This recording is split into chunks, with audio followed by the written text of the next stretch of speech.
Okay, welcome. Let me share my screen. The first thing I want us to look at in thinking about what it means to label people as villains or heroes of a story is to look at this piece of Agarata from Megillah that I had always learned in the context of like, do you really have to drink a lot on Purim? But I think that there is this other layer that's super interesting below it. And it's a story that this teacher, Ayalon Eliach, talks about how like maybe it was like the first Purim spiel even, right? Like I love pieces of the Gemara that are sort of sharp and funny and interesting in that way. I'm gonna make this bigger for everyone. Okay, so the story is told by Rava, and that's important because we're gonna look, all of the pieces of Gemara that we look at are going to be like from the perspective of Rava. We're gonna sort of build out his way of thinking about Mordechai and Haman and Purim. And we're gonna start here, and then we're gonna jump through little snippets of Masechet Megillah. So I was saying to Rachel that we just did Megillah two Masechtot ago in the Daf Yomi. And I was surprised at how much of the Masechet is like a commentary on the Megillah. Almost like Rashi is a commentary on Chumash, like sort of just trying to unpack different pieces of it. I had only learned the pieces of Megillah that were like much more halachic in nature. And I didn't know that the Gemara did this. So starting with this story, so Rava makes this pronouncement that a person is obligated to become intoxicated, presumably with wine, on Purim, ad delo yada, until he does not know, ben arur Haman lebaruch Mordechai, between the cursed Haman and the blessed Mordechai. Right, so on the surface of it, it seems like what Rava is saying is that we somehow want to make things crazy on Purim. My kids have been like singing this little v'nahafochu word in some, accent of some wonderful teacher at HGS, right? And that's sort of the theme, v'nahafochu, right? We're supposed to be turned upside down. But then the Gemara tells this story that Rava and Rav Ze'era had prepared a Purim feast with each other, right? The Su'udah of Purim. And they became intoxicated to the point where Rava arose and slaughtered Rabbi Zera. Kam Rava shachte le Rabbi Zera. Like a crazy line, right? But it gets even more crazy. It's a great story. The next day, he became sober, right? Rava woke up and felt very badly that he had killed his friend. He asked God for mercy, and God revives him. Right? Also kind of shocking. But then in like a shocking twist of just human interaction, the next year, Rava says, oh, Rabbi Zera, please come over for a Purim feast. And Rabbi Zera says to him, no, thank you. Right? Lo, the chol sha'ata v'sha'ata matrachish nisa. Miracles do not happen each and every hour. Basically, like I got this miracle that allowed me, right, to become alive again, which is wonderful. But I'm not going to rely on that every year. So like, I'm good. Thank you. So again, from my perspective, I had always learned this as like a question about like, is Purim really supposed to be this big drinking holiday, or is there like a really big inherent danger to drinking on Purim? Right. Hopefully no one kills someone else, but lots of things can happen. And then maybe the conclusion is like, drinking is not the way to begin to blur those distinctions for oneself. Of course, interestingly, Rabbi Zera and Rava are from different time periods. That doesn't stop the Gemara at any point. But Rabbi Zera and Rava have a disagreement about how alcohol like functions within our lives. And here I only brought the Rava piece, but it makes sense that it's about Rabbi Zera, because Rava here in Yoma, just stepping out of our Masechet for a minute, he says that wine and good sense make people wise, meaning that it seems like Rava is holding, despite his despite his mistake, he's going to stick to the story that the drinking is going to help us uncover things, right? And so then the question is, why do we want to distinguish or to figure out, to stop distinguishing, sorry, between Haman and Mordechai, right? What is the benefit besides maybe this assumed v'nahafochu to starting to blur the lines between Mordechai and Haman? And so the idea, the premise that that Ayalon Eliach puts forward is that maybe Rava doesn't think Mordechai is such a good guy after all. And that, I think, in itself is also a bit shocking, because we're so conditioned to think that the lines of Purim are so clear. Right, like Esther and Mordechai take on Haman and maybe Zeresh, and there are some like ancillary characters, but that's really the story.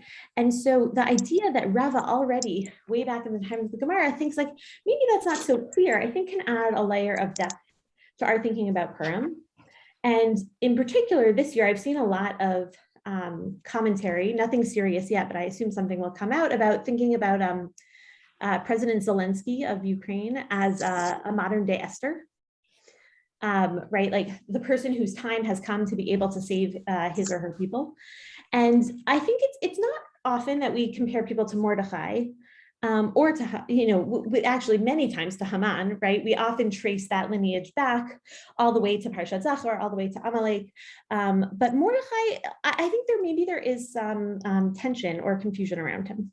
So let's take a look, like a dive into what Rava thinks about Mordechai, and maybe we can try, if anyone has ideas about like how that might apply today or how we think about the storyline, I would love to hear them as we go.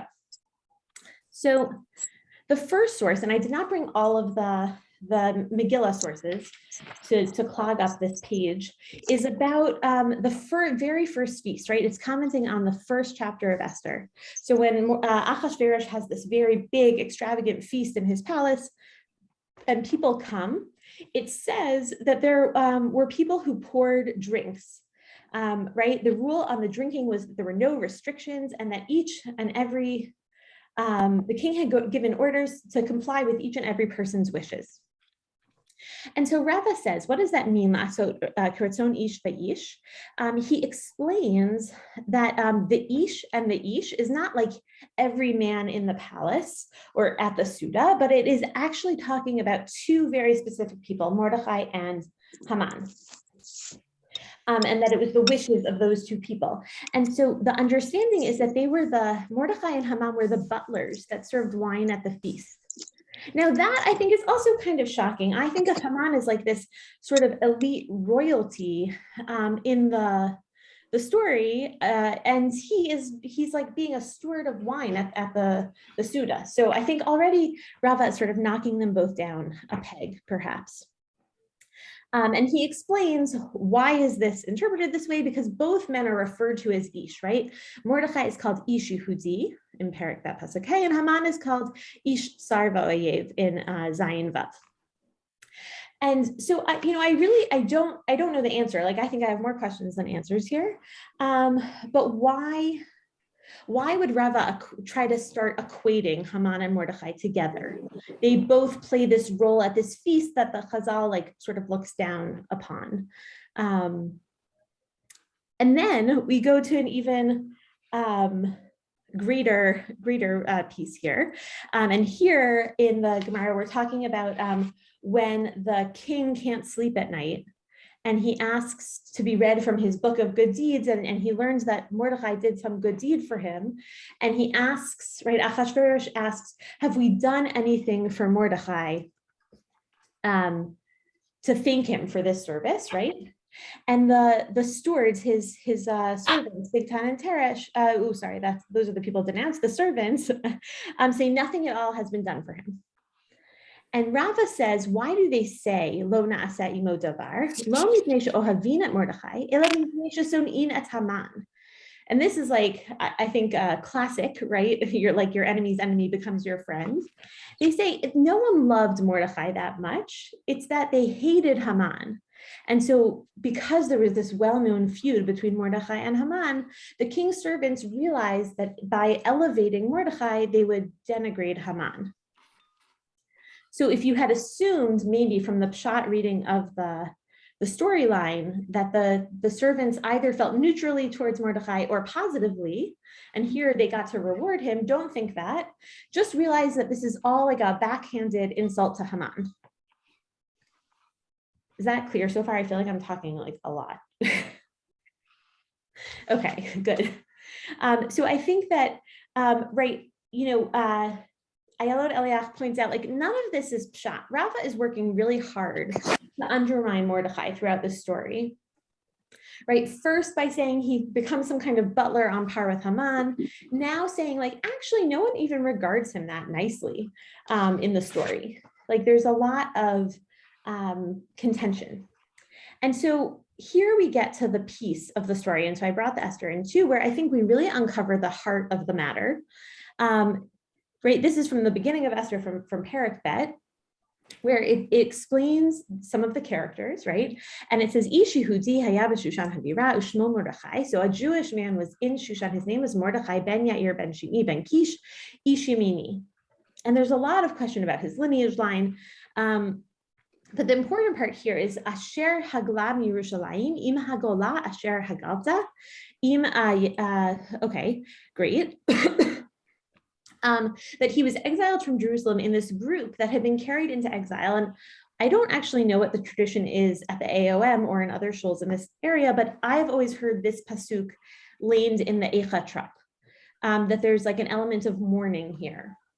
Right, we're in the middle of this like story of high tension and drama. We're remembering that why are Jews in Shushan at all? Well, they're there because they were exiled from Yerushalayim, from King Yechonia and from Nebuchadnezzar. And it's sort of understood, I think certainly on the pshat level, that this is out of Mordechai's control.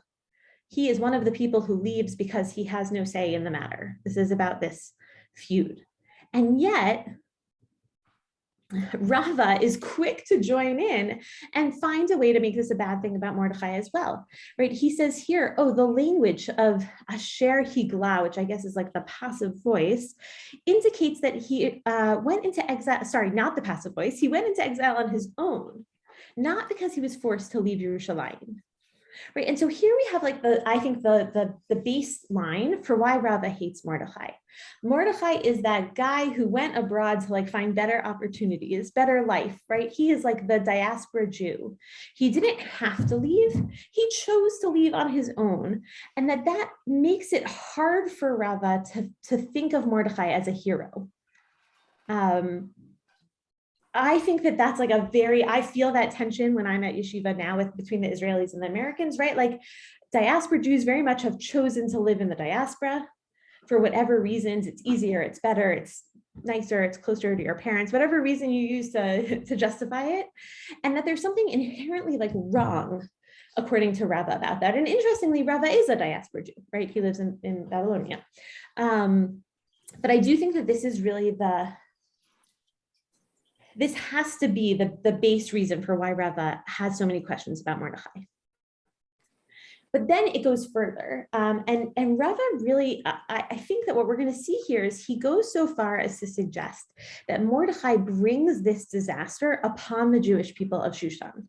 Meaning, if Mordechai had not chosen to exile himself to Shushan, and he had stayed in Israel and died, or if he had gone to some other place of exile, or there's a whole lengthy Gemara I skipped about whether, maybe he had never been born at all, that the Jews of Shushan would have lived in sort of pleasant discomfort, maybe heightened anxiety from time to time, and none of this would have come to pass. And this is why. Because he is upset that Mordechai refuses to bow down, right? Because we see in the Megillah that when Haman sees Mordechai and says, bow down to me, or expects him to bow down to him, that Mordechai refuses. And that's what really gets Haman angry, is actually in the Perek I am reluctantly signed up to read at the women's reading on Thursday, right? That Haman leaves the palace feeling so happy after this first feast that Esther throws, and he sees Mordechai, this guy who won't bow down to him, and he goes home all upset and angry. But that even at the very beginning of the story, Haman's whole idea to get rid of the Jews is based on this intense irritation of this one person, of Mordechai. this guy who, again, in the sort of classical read, I think we praise him, right? Mordechai was the only one who didn't bow down. And I think that this first line of Sanhedrin really explains why we think that, not Rava way, right? Is that that even if one engages in idolatry through love or fear of people, but doesn't actually accept the divinity, right? So if you're just really nervous because Haman comes up to you and says, bow down to me, you can bow down, right? Abaye says he is liable to punishment, but Rava says, no, he's free from penalty. He gets a free pass. If you're doing it to avoid death, it's okay. Don't worry about it, right? So Abaye's read is the one that we use, the one that we accept, the reason that we think Mordechai is actually like gadol for not bowing down. But the Rava read is that really Mordechai could have avoided this whole problem, right? As long as, right, he is innocent. Only if he accepts God as he is he liable. And Abaye says, well, hold on, like, where do you get that from? What is this? What is the source of my position? Oh, it says you shall not bow down to them, right? It's pretty clear. Lo tishtachaveh lahem in Shemot. But actually, the them there is not people, it's God. And so actually, you could bow down to a person, right? If Haman had come and brought like a big statue of the god of Shushan, I'm not sure who it was, and said, Haman, Mordechai, show that you follow this god and bow down to the god, that would have been different. But here we could say that actually Haman is not so bad. He's just a person, right? We don't even buy into the idea that bowing down to him would look like idol worship, because we don't worship people. And then Abaye explains that Haman was worshipped through fear, right? Which means that this earlier rabbinic source that it was prohibited to bow down to him, even though it was done in fear. However, sorry, my page is frozen. There we go. Rava responds by reading this earlier rabbinic source differently. The prohibition in the source only applies to someone like Haman, but not altogether like Haman. So to bow down to someone like Haman is forbidden because Haman had chosen to deify himself, to set himself up as divinity, but it only extends to someone not altogether like Haman, because Haman was worshipped through fear, while the prohibition applies only, sorry, the typos drive me crazy, only to a voluntary action. And so here, right, we see in this, again, we stepped out of Megillah for a moment here into Sanhedrin, that Rava really feels like Mordechai made a mistake. He should have just bowed down to Haman, and then the whole thing could have been avoided. And again, this is so counter my like deep upbringing that it's a little bit hard for me to wrap my arms around it. But I think something about it sort of struck a chord with me, like, oh yeah, maybe he didn't have to be so fierce in his Jewish passion, Mordechai, right? Like, it's sort of like my mother-in-law always begs Will to tuck his tzitzit in the airport because she's worried that he'll be discriminated against, right? She says, you don't have to be so frum all the time, Will, right? Just tuck him in, avoid the problem, avoid the hassle. And like, don't tell my mother-in-law, but it resonates with me here. Like, Mordechai could have just avoided the whole thing. By standing on principle, he actually put the Jewish community in grave danger. And it goes back again to this Gemara that I skipped about lineage. We always interpret that as like two different tribes fighting, Yehuda and Binyamin fighting to claim Mordechai, the famous hero, when in fact Rava reads it as like, maybe they're like, he's not mine. We don't act that way. We don't cause those kinds of problems.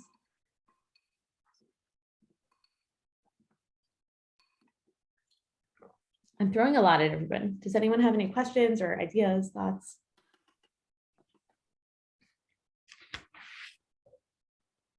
Yeah, I'm just curious how we're going to bring this back to the Rava of the first Gemara, right? So like, how is the same person? You know what I mean? So I'm looking forward to getting to that. Great. Yeah, I think we're going to see it. Okay, so good. So now Right, so just to clarify, because I feel like this Gemara is like a little tricky, right? These are the notes I wrote while I was listening to the story on the computer, right? That Haman, it seems like he has like an ego-driven desire for worship versus a like religious desire for worship. And so this like falls within what he calls Rava's exception for personal pleasure, right? And so it seems like that would have been fine to sort of stoke Haman's ego. And that would have been fine. Additionally, and again, this is like outside the scope of my next 9 minutes, it's pointed out that Mordecai is very careful to tell Esther to be quiet about her Jewish identity, right? Hide it, don't let anyone know. But then he sits right in front of the palace where he knows he'll run into Haman all the time and sort of loudly proclaims his Judaism. And so there's something maybe like just a little bit either hypocritical or just uncomfortable that like he has this freedom to put everyone at risk, but yet Esther has to be quiet and put herself in grave danger so that she can save everyone from the actions that Haman is going on to conclude. So we're going to move ahead to this Megillah on Daf Yud Daled, which I think is going to bring us to a conclusion of sorts. And then maybe we can like chew it over for a few minutes. I love this part of Megillah because it talks about Hallel. Hallel is, to my knowledge, the only Chag that we do not say Hallel on. Purim is the only Chag we do not say Hallel on, right? We say it, of course, on all of the Shalosh Regalim, Pesach, Shavuos, and Sukkot. We say it on Hanukkah. We say it on Yom HaAtzmaut if we are religious Zionists. But Purim, we don't. And there are 3 answers as to why we don't do that. The first one, which I think is a very nice answer, is that Rav Nachman says, oh, the act of reading the Megillah is akin to reciting Hallel because the Megillah is thanking God for saving us, and that's what Hallel is praised for God for saving us. I don't think it really like holds a lot of water, but I think it's a nice idea. And I actually read recently, I think it was the Meiri says that if you can't hear the Megillah, you could say Hallel in its place. We don't actually paskin that way today, but that it felt that strong of a similarity or a parallel. Rava, of course, is not happy with that answer. Oh, I'm sorry, and I cut off the first answer for brevity's sake. Purim is the only Chag that happens outside of the land of Israel. And again, it's funny to me coming from the Bavli Gemara, which is a diaspora tradition, but they said if the Purim story didn't happen in Israel, it's not strong enough to hold us to say Hallel. It wasn't like a true enough nace, true enough miracle. But for Rava, I feel like he needs to get in that last sort of dig at Mordechai. And so here he says, well, hold on a second. Maybe the reason we say Hallel is because of like the true salvation that comes after being freed from Egypt, right? But it can be said here, sort of down here at the bottom, that after the limited salvation commemorated on Purim, which would indicate that after the salvation of Jewish people, we're only servants of the Lord and not servants of Achashverosh. No, even after the miracle of Purim, we were still servants of Achashverosh, as the Jews remained in exile under Persian rule. And consequently, the salvation, which was incomplete, does not merit this obligation, right? And at first, when I read this, I thought, wait a second, but Mordechai's there. He's there to save the day, right? That it makes the miracle complete. Okay, we're not going to have a king because the Jews are not going to be able to put forward a king of Shushan, but they have the next best thing, which is the total ear and trust of the king through Mordechai. And so I think that by Rava saying, no, this is not a complete miracle, is him saying, Mordechai is not the guy that we thought he was. He's a guy who's willing to stand on such principle that he's willing to put everyone at risk. And so we can't feel a true salvation. We can't say a true Hallel if Mordechai is the second in control. And again, it runs totally counterculture to the things I think about Mordechai in general. But that it was Mordechai was actually like a radical guy who brought a lot of anxiety to the people as opposed to a feeling of salvation. So Jenny's question is a fair and a good one, right? What does that mean about this crazy story at the beginning?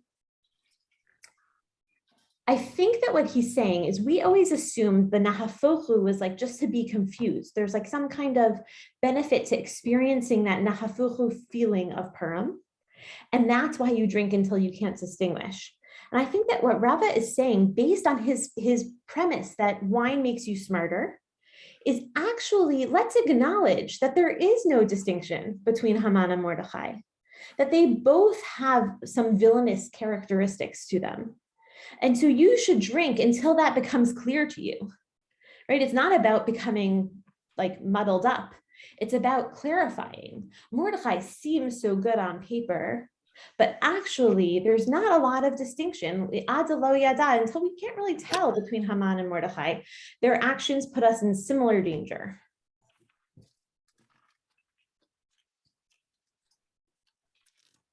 You're on mute, so I think you said wow, but maybe not. Yeah, I did. It's going to take me a bit to wrap my head around that conjecture. I don't know.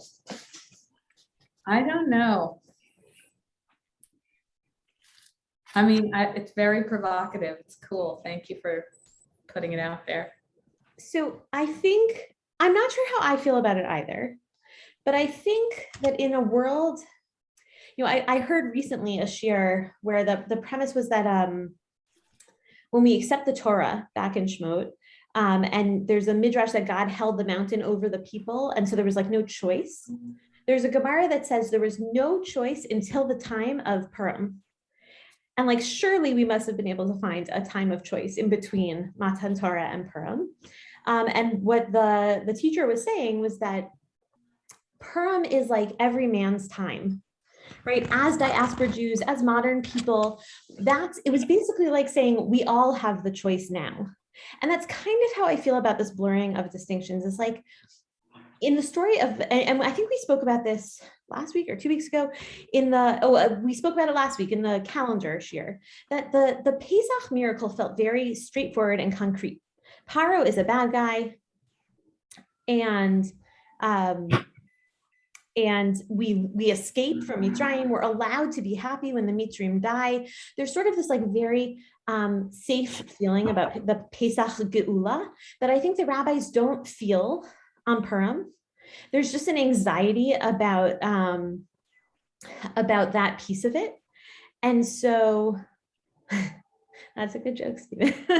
And so there's, allowing ourselves to think. And I think that's why the Arur Haman like language comes up, right? Baruch Mordechai, that we have to make these very clear distinctions because the world is not clear. It's not distinct. We don't see God's hand, right? Just like we don't see God's name in the Megillah. And people feel better when things are in nice boxes. But in actuality, in the world, it's very rare that things are that simple and straightforward. And so I think that the decision to read Rava throughout Megillah this way gives us that permission to say, no one's all bad or all good. People have bad motivations for doing good things. People do bad things accidentally while trying to hold true to their principles, right? I don't actually think he's saying Mordechai is a villain. I think that he's saying Mordechai is a really complicated guy, and it's not serving us to just pretend he's perfect. And that idea really resonated with me, even if I can't really stomach all the ideas of like, it would have been better to bow down or he's putting us in danger. But that concept of like living in the gray really appealed to me.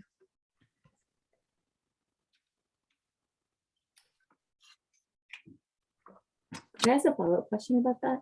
Sure.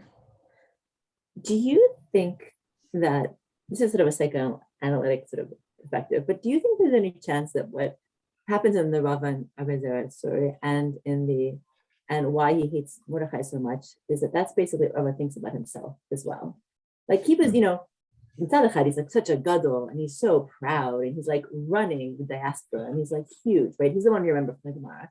And Abizar, you remember, it's kind of a nebush. It's like, he's the guy who's hopping in ovens all the time. And like, I'm going to forget all my learning from Bavel. Like he's just constantly with the nonsense, right?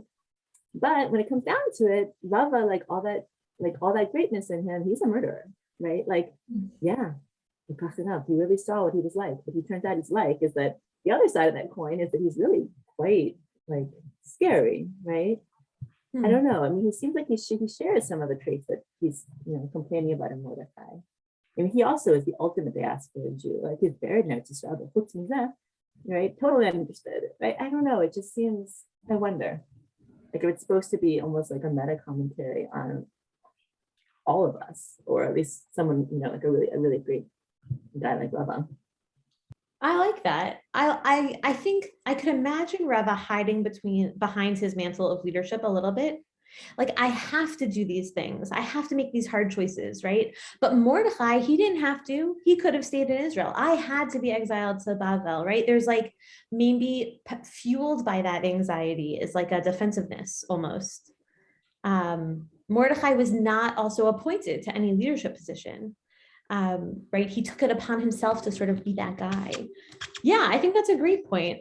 Thank you for bringing more context to the story. Was it Rabba, or I believe it was Rabba that was the murderer, not Rava. The Hebrew text here says Amar Rava with an aleph, and then Rabba v'Rabbi Zera with a hey. And those are two different Talmudic characters. Yes. And wait, I have a note from the wonderful Aliyah Shear. It's a typo. It's a typo. I can't believe Sefaria kept the typo. I'm going to have to get back to you on that. It scared me, but I remember the story like this. Like that's how everyone tells it. So that's kind of concerning. Interesting. No, see, look in the Hebrew. Only the first Amar Rava has an aleph. Right? Right. And the rest is about Rava. Right. I thought they switched characters, but I don't. Need to look back. He brought several manuscripts to prove that it was the one and the same person. Interesting. I can follow up on that. That is a good catch of you. And also to add that the Megillah does, I mean, there's been commentary about this where Ritzui Lerovechav about Mordechai, like, that he did not, he wasn't appeased upon everyone. Like there were some, I guess, people who didn't like him or so. So I guess there were, even the Megillah is sort of revealing that there were reasons to not truly like this person or think that he was good. Isn't it interesting that, like, obviously when you teach children, you flatten a lot of things, but I've been like a pretty well-educated Jew for 35 years. And I had never really thought about that. Like, you're right. That does make sense. I think we, like in education and in thinking about the Purim story, we really do shy away from those nuances. Even though you're right, like the Megillah didn't shy away.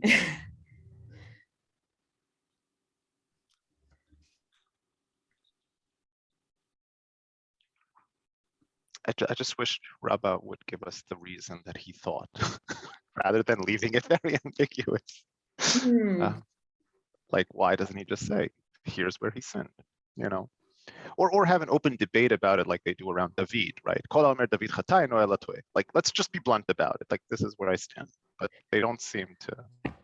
So I think that the two reasons Rava has is one, about the bowing down, that was unnecessary. It was sort of standing on a principle that put everyone in danger. And the second is, I can send you the fuller source sheet, because I think the second is really about this contradiction where he encourages Esther to keep quiet, but allows himself to stand up. It feels more hypocritical to him. Oh, okay. All right. But that is the piece that I really glossed over. Right, he says, it's from Gemara Megillah Yud Gimel, so I'll have to send that to you. But he says, Rava says, I'm not going to be able to find it quickly, but I'll send it to you. I think that one of the things that he said in the shir was that, right, one of the things he thinks the Purim story highlights is that Mordechai had lots of chances to sort of back down and say, like, okay, let's just let it go. And he doesn't take them. He just keeps digging in. He keeps, right, like, fine, don't bow down. But when you see it causes like a big mistake, then maybe like time to change course. And instead of changing course, Mordechai doubles down in his like righteous belief there.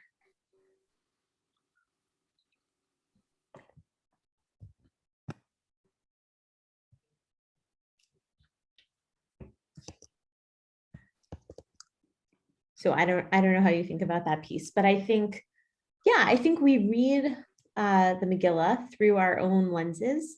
I think it's Michael Brooks here who says that like Purim is not a children's holiday, right? Like we've made it into this holiday about costumes, but really like the story is troubling and difficult and full of things that make us uncomfortable, especially the end where like there's like a bloody rampage of revenge.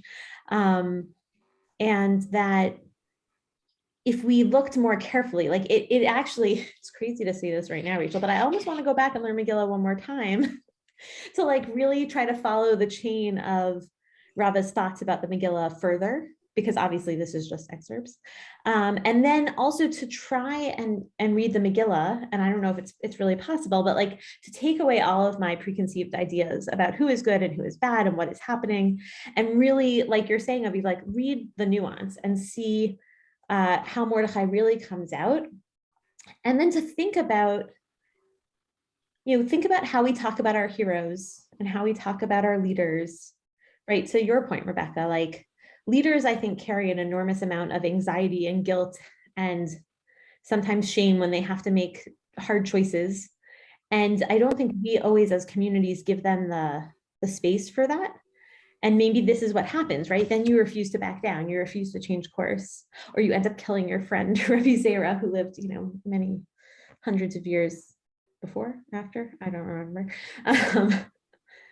But it leads to a bad system. And so maybe if the whole system were given greater balance, it might be better for everyone. What were you gonna say, Rebecca? Oh. I'm still on Aviv at this point, but I am listening to you. That's good. No, share. We can go back.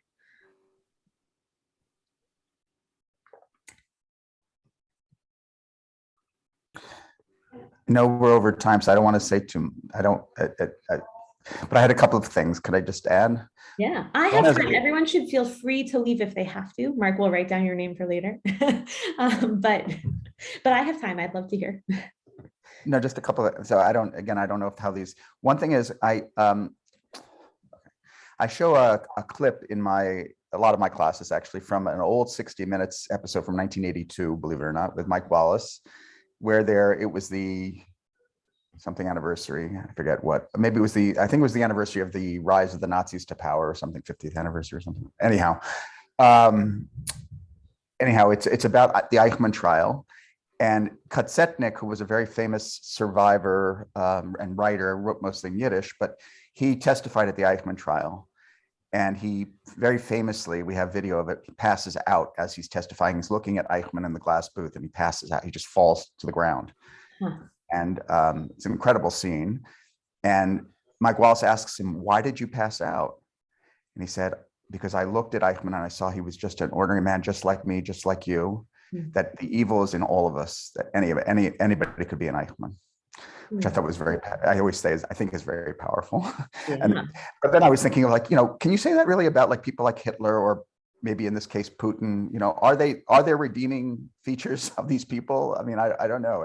Are they still human even though they're irredeemably, seemingly evil? The other thing I was going to say is in terms of bowing down was that most scholarship, I think, today leans to the view that Maimonides, when he had to flee Spain and went to Morocco, converted to Islam, which is kind of amazing if you think about it. But that source would make him, and his life was at risk. It would, perhaps that made some sense. But although, I don't know. And there was a third thing, but I can't remember. Oh, well, those were the two things that I was just thinking of. And I'm sorry to keep everybody on. I didn't mean to. No, I think that thing about Eichmann, right? We didn't even really touch upon Haman. Like, do we leave Haman as pure villain? Or are we saying, right, when you say it's hard to distinguish, are we just putting Mordechai in the villain category? Or are we saying maybe they meet closer to the middle, which I think is a really good point. And like Aviv was saying in the comments, right, I think that it's a fine line. One of my favorite shiurim to teach is about Paro, and the hardening of Paro's heart. And, I argue that, I don't argue, lots of people argue and I teach that Paro's heart is hardened by like digging into the trench of pattern and habit. He's not inherently evil, but he keeps making bad choices over and over until it's almost like impossible to leave that choice behind. It becomes deeply ingrained in who he is. And I think that it reminded me of that Mordechai line about sort of refusing to back down. If you stand on that ceremony for so long, so many times, right, maybe it was impossible for him to leave it behind, right? Which is actually what Rabbi Zera is worried about, right? He's worried that Rava is so ingrained in his drinking and murdering practice that his life is at risk again. He doesn't think, oh, things got really out of hand, but that was an aberration. I don't have to worry about that again, and maybe it's a comment on habit and a comment on giving into those habits. I remembered the third thing. Sorry, can I just add? Yeah. So again, I know this is not a from perspective, but many scholars, including if you look at Zakovich, et cetera, see the Purim story as a complete fabrication. It's just a carnival story. It's total fiction. And it's a fantasy, basically, that, Jews get revenge. I once raised this with Rabbi Glogauer. It didn't go over too well with him. But anyways, I think it's also something to take into it, that this is not a real, most scholars think, or most non-from scholars, I guess, would say, see this as a farce, as a carnivalesque kind of story, and not really It's a something. Purim spiel. Right. It's the first Purim spiel, exactly. Yeah, and if that's true, then it makes a little bit more sense to make sort of distinct characters because they're pretend, right? It's easier to make a pretend hero and villain than to write like a true reflection on actual people who are more complicated.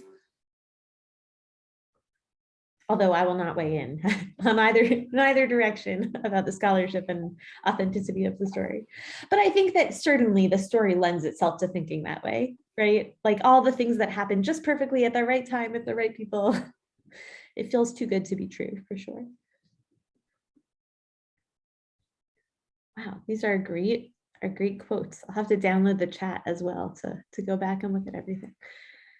The people are always, you're always confronted with the choice about when you have to back down and when you have to hold your ground. It's a very tricky business, and you're faced with that choice every day. Yeah, maybe we don't compare ourselves to Mordechai because it feels too true, not because it makes us uncomfortable, or it does make us uncomfortable, but because we see the dangers of a good person making the wrong choice, according to the read of Rava, of course. It's a good point.